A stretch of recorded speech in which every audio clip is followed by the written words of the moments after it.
السلام علیکم دوستو، پلان بی کی جاسوس سیریز میں خوش آمدید۔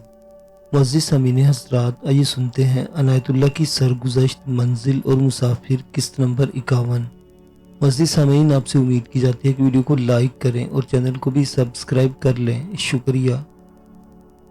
مجھے اب وہاں زیادہ دیر نہیں رکنا چاہیے تھا۔ انٹیلیجنس کی یہ دو جوان آدمی اپنی مرضی سے میری بستی میں نہیں آئے تھے۔ فوج کا ایک ڈسپلن اور ایک طریقہ کار ہوتا ہے۔ انہوں نے اپنے دفتر میں رپورٹ دی ہوگی کہ وہ فلاں آدمی کے ساتھ فلاں جگہ ایک مشکوک آدمی کو پکڑنے کے لیے جا رہے ہیں۔ انہیں رات تک واپس چلے جانا تھا۔ نہ جانے کی صورت میں ان کے اوپر والوں کو پریشانی لاحق ہونی تھی اور انہوں نے کچھ فوجی یہاں بھیجنے تھے کہ دیکھیں وہ دو آدمی کہاں غائب ہو گئے ہیں۔ یہ سب کچھ سوچ کر میرا بہت جلد وہاں سے نکل جانا میرے لیے بہتر تھا۔ میں نے سویلین کپڑے پہنے ہوئے تھے۔ میری فوجی پتلون قمیص میرے پاس موجود تھی۔ میں نے سویلین کپڑے اتار کر وردی پہنی، فوجی چپل جو پشاوری چپل جیسے تھے پہن لیے۔ میں جب جھونپڑے سے باہر نکلا تو میں نے 3 ریوالور پتلون میں اڑسے ہوئے تھے اور رائفل کندھے سے لٹکا رکھی تھی۔ گولیوں کے دھماکے سن کر ساری کی ساری آبادی باہر نکل آئی تھی۔ جھونپڑے کے سامنے عثمان کھڑا تھا اور اس کے ساتھ انگسون تھا اور ان کے پیچھے 4-5 سرگردہ آدمی کھڑے حیرت سے مجھے دیکھ رہے تھے۔ میں نے عثمان اور انگسون کو اشارہ کیا کہ میرے پاس آ جائے۔ میں ظاہر نہیں کرنا چاہتا تھا کہ انگسون نے مجھے پہلے خبردار کر دیا تھا۔ میں نے سوچ لیا تھا کہ ایسا نہ ہو کہ وانگ کے رشتہ دار یا دوست انگسون کے دشمن بن جائیں۔ کیا ہوا صاحب؟ عثمان نے پوچھا۔ یہ گولیاں کس نے چلائی تھیں؟ کیوں چلائی تھیں؟ یہ لوگ مجھے پکڑنے آئے تھے، میں نے جواب دیا۔ میرا داؤ چل گیا اور میں نے وانگ اس کے دوست کے ساتھیوں کو آئے ہوئے 2 آدمیوں کو گولی مار دی۔ یہ سب انگریزوں کے جاسوس تھے، انہیں وانگ اپنے ساتھ لایا تھا۔ مجھے پتہ چل گیا کہ انہوں نے وانگ کو انعام کا لالچ دیا تھا۔ اب میں یہاں سے جا رہا ہوں۔ میں آپ لوگوں کی ساری عمر نہیں بھولوں گا۔ آپ نے مجھے بہت عزت اور محبت دی، لیکن وانگ دھوکہ باز نکلا۔ میرا اللہ آپ سب کی حفاظت کرے۔ اگر زندگی ہوئی تو ہو سکتا ہے کہ پھر کبھی ہماری ملاقات ہو۔ میں نے ان دونوں کی طرف ہاتھ بڑھایا۔ عثمان اور انگسون نے میرا ہاتھ میں ملایا۔ میں بہت جلدی میں تھا، ملٹری پولیس کا آنے کا خطرہ تھا۔ عثمان نے کہا کہ میں نہ جاؤں، لیکن میں نے اسے صرف اتنا ہی کہا کہ میں مجبور ہو گیا ہوں۔ اتنا کہہ کر میں وہاں سے چل پڑا اور وہ لوگ وہیں کھڑے رہے۔ میں راستے سے ہٹ کر جھاڑیوں کی طرف ہو گیا۔ کچھ دور پہنچ کر پیچھے دیکھا، بستی کے لوگ وہاں کھڑے مجھے دیکھ رہے تھے۔ میں نے رک کر اور پیچھے مڑ کر دونوں بازو بلند کر کے لہرائے۔ سب نے اپنے بازو اسی طرح لہرا کر مجھے الوداع کہا۔ حقیقت یہ ہے کہ ان لوگوں سے رخصت ہو کر مجھے اچھا خاصا افسوس ہوا تھا۔ ان کے ساتھ زندگی کے بہت سے دن بڑے ہی سکون اور پیار سے گزرے تھے۔ یہ زمین جو دریا تک جاتی تھی کچھ ڈھلانی تھی۔ میں کچھ اور آگے اور پیچھے دیکھا تو مجھے سوائے درختوں اور جھاڑوں کے کچھ دکھائی نہیں دیا۔ بستی اور بستی والے نظروں سے اوجھل ہو گئے تھے۔ میں اور آگے بڑھا تو اچانک ایک جھاڑی کو بڑی زور کی حرکت ہوئی۔ میں چونک کر رکا اور کندھے سے رائفل اتارنے لگا، لیکن میرا ہاتھ میں ہی رک گیا، کیونکہ جھاڑی کے پیچھے سے 2 لڑکیاں اٹھی تھی، ایک تانی تھی اور دوسری وانگ کی بہن۔ وہ پہلو بہ پہلو چپ چاپ کھڑی مجھے دیکھنے لگی۔ مجھے گرفتاری سے بچانے والی 2 لڑکیاں تھیں۔ وہ میری زبان نہیں سمجھتی تھی اور میں ان کی نہیں سمجھتا تھا۔ میں بازو پھیلا کر ان کی طرف بڑھا۔ وہ آہستہ آہستہ میری طرف آئی اور میرے بازو میں سمٹ گئی۔ میں نے انہیں بڑی زور سے اپنے ساتھ لگا لیا اور کچھ دیر اپنے بازو میں لے رکھا۔ ان کی جوانی اور ان کا حسن مجھے آج بھی یاد ہے۔ مجھے یہ بھی یاد ہے کہ اس وقت میری ذہن میں جذباتی کیفیت کیا تھی۔ میں نے ان دونوں کو بازو میں لے کر اپنے گال باری باری ان کے سروں سے پر رکھے۔ ان کے ریشمی بالوں نے مجھے عجیب سا سکون دیا۔ مجھے محسوس ہوا کہ دونوں سکتے ہی ہیں۔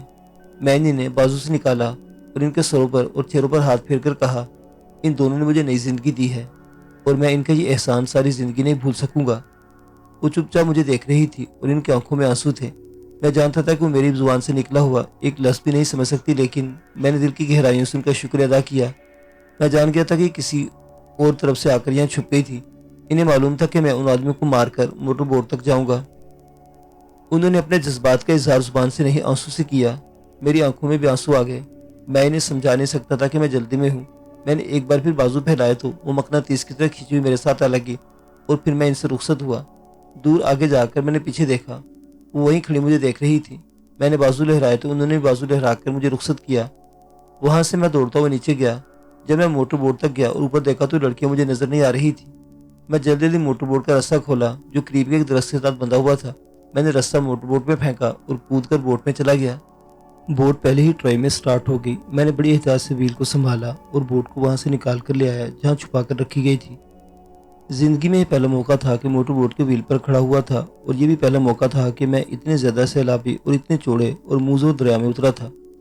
میں نے انگسون کے ہدایت کے مطابق بوٹ کو دریا کے کنارے کے ساتھ رکھا، لیکن اتنا قریب نہیں کہ بے قابو ہو کر کنارے سے ٹکرا جاتی۔ کنارے کے ساتھ ساتھ پانی پرسکون تھا۔ مجھے فائدہ یہ حاصل تھا کہ دریا کے بہاؤ کے ساتھ جانا تھا۔ اگر کہیں انجن بند ہو جاتا یا تیل ختم ہو جاتا تو بوٹ نے رکنا نہیں تھا۔ میں نے رفتار تیز کر دی۔ بہت دور تک دریا کا کوئی موڑ نہیں تھا۔ میں نے ویل کو اچھی طرح سنبھالے رکھا اور بوٹ کو دائیں بائیں نہ ہونے دیا۔ مجھے اپنی منزل کا کچھ پتہ نہیں تھا۔ میں نے اپنے آپ کو اللہ کے حوالے کر دیا تھا۔ منزل تو بعد کی بات تھی۔ میں جب دریا کی طرف دیکھتا تھا تو کچھ گھبراہٹ سی طاری ہو جاتی تھی۔ دریا کے وسط میں ایسی موج اور موجیں اٹھ رہی تھی جنہیں پار کرنا ناممکن دکھائی دے رہا تھا۔ اس کے ساتھ سیلاب کا ایسا شور کہ بوٹ کے انجن کی آواز اس میں دب گئی تھی۔ میرے اندازے کے مطابق میں 2 میل سے کچھ زیادہ کا فاصلہ طے کر چکا تھا۔ آگے معمولی سا موڑ تھا، لیکن ایسا نہیں تھا کہ میں گھبرا جاتا یا رفتار کم کر دیتا۔ یہ موڑ مڑنے کی بھی ضرورت نہیں تھی کیونکہ دریا کا پارٹ بہت چوڑا تھا۔ میں اس موڑ سے آگے نکل گیا تو مجھے کچھ ایسا محسوس ہونے لگا جیسے کوئی چیز بوٹ کے نیچے لگ رہی ہے اور بوٹ کا پیندا کہیں رگڑا جا رہا ہے۔ میں نے یہ بھی محسوس کیا کہ بوٹ کی رفتار اتنی نہیں جتنے میں نے کر رکھی تھی۔ میں نے پیچھے مڑ کر دیکھا تو بوٹ کے پیچھے مجھے کیچڑ سا اڑتا نظر آیا۔ تب میں نے محسوس کیا کہ بوٹ کنارے پر چڑھ گئی ہے اور کنارہ دریا میں ڈوبا ہوا ہے۔ دائیں طرف مجھے کوئی کنارہ نظر نہیں آ رہا تھا۔ بوٹ کا پروپیلر پیچھے سے زمین کے ساتھ لگ رہا تھا، بلکہ اس نے زمین کو کاٹنا شروع کر دیا تھا۔ میں نے ویل کو فوراً بائیں طرف کیا اور پھر پیچھے دیکھا تو اب کیچڑ نہیں اڑ رہا تھا، اس کے ساتھ ہی بوٹ تیز ہو گئی۔ تب مجھ کو عقل آئی کہ میں تو زمین پر بہت کم گہرے پانی میں بوٹ چلا رہا تھا۔ اب مجھے اور زیادہ محتاط ہونا تھا۔ میں نے اللہ کا شکر ادا کیا کہ کوئی بڑا پتھر نہیں آ گیا تھا، ورنہ وہ پروپیلر کا ایک آدھ بلیڈ توڑ دیتا یا تینوں بلیڈوں کو ٹیڑھا کر دیتا۔ میں دراصل دریا کے وسط میں جانے سے گھبرا رہا تھا، جہاں پانی کا جوش بڑا ہی ڈراؤنا تھا۔ میں نے اللہ کا نام لیا اور بوٹ کو وسط کی طرف لے گیا اور وہاں سے اس کو سیدھا کر لیا۔ انگسون نے بتایا تھا کہ آگے جا کر پارٹ بہت چوڑا ہو جائے گا، لیکن ہوا یہ کہ آگے پارٹ اور زیادہ تنگ ہو گیا اور دونوں طرف چٹانیں نظر آنے لگی۔ وہاں تو پانی کا اس قدر جوش تھا جیسے بوٹ کو نگل لے گی۔ دوسری دشواری یہ تھی کہ وہاں دریا کا موڑ زیادہ تھا۔ میں نے اس جوشیلے اور خطرناک پانی سے نکل جانے کا یہ طریقہ اختیار کیا کہ بوٹ کی رفتار اور تیز کر دی۔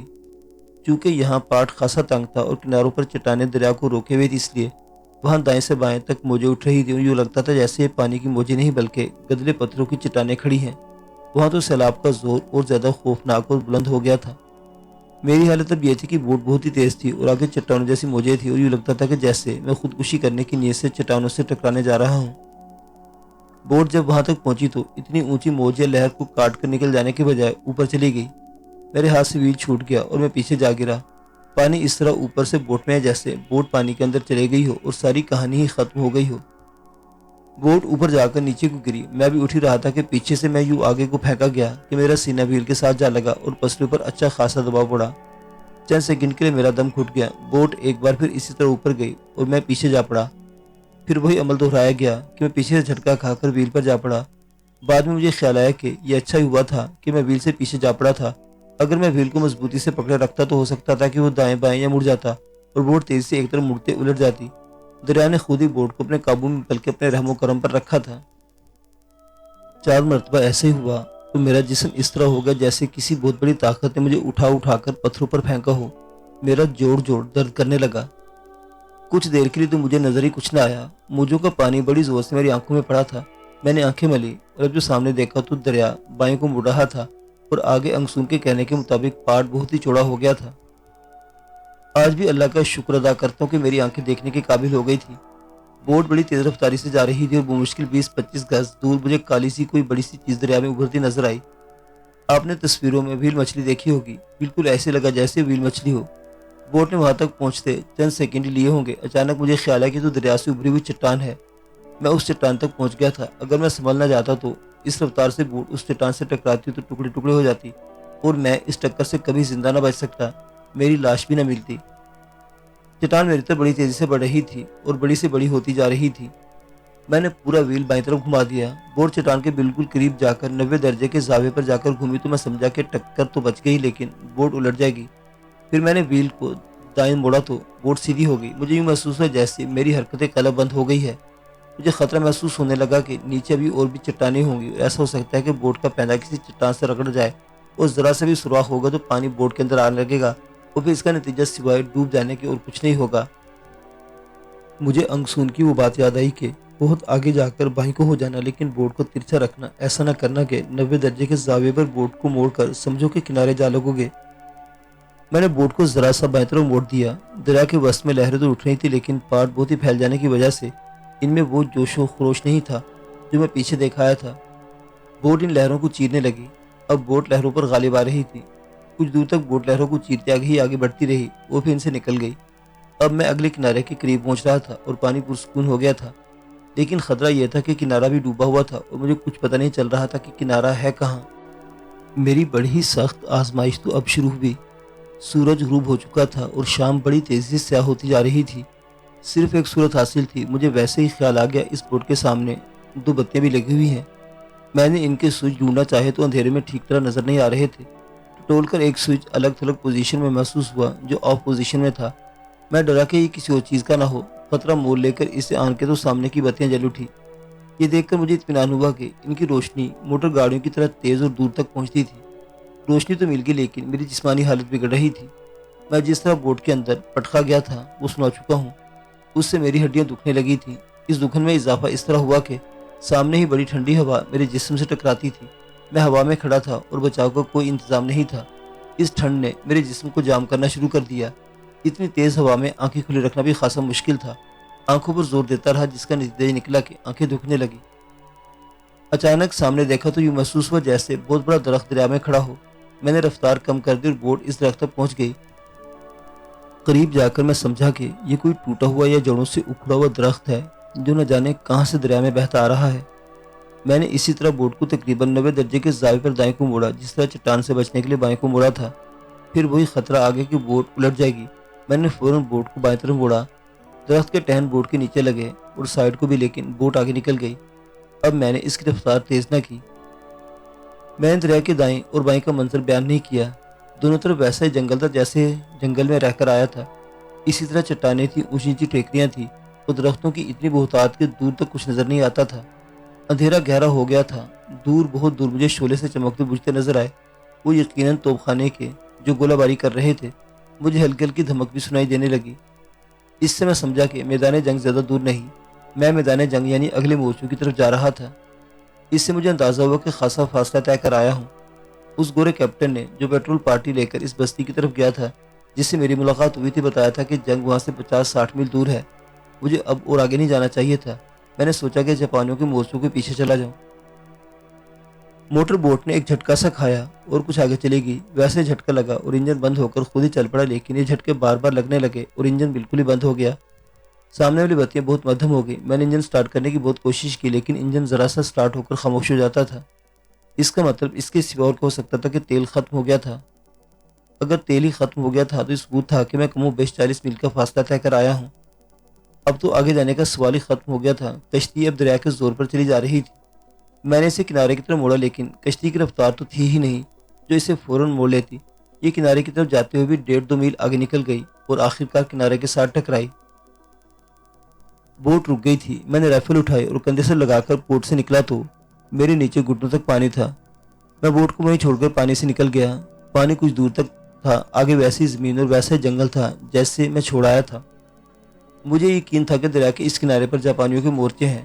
میں اندازے سے چلتا گیا۔ برما کے جنگلوں کا میں عادی ہو چکا تھا۔ گھوپ اندھیرے بھی میں نے چلنے میں کوئی دشواری محسوس نہ کی، البتہ جسم کی حالت بگڑتی جا رہی تھی۔ اگر مجھے گرم کپڑے مل جاتے یا کوئی بند کمرہ مل جاتا تو جسم گرم ہو کر ٹھیک ہو جاتا، لیکن جو رات گزرتی جا رہی تھی ٹھنڈ بڑھتی جا رہی تھی اور میرے جسم نے جو بوٹ میں چوٹیں کھائی تھی وہ سارے جسم میں درد و نقاہت پیدا کر رہی تھی۔ بھوک اور پیاس نے بھی پریشان کرنا شروع کر دیا تھا۔ جنگل میں ایک اور خطرہ درندوں کا تھا، وہاں شیر بھی ہو سکتا تھا اور بھیڑیے بھی، لیکن ان کا مجھے ڈر نہیں تھا کیونکہ میرے پاس رائفل تھی اور 3 ریوالور تھے۔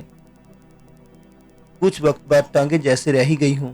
وہ تو جوانی کی عمر تھی کہ میں چلتا گیا، لیکن کچھ اور آگے جا کر میں نے قدم گھسیٹنے شروع کر دیے۔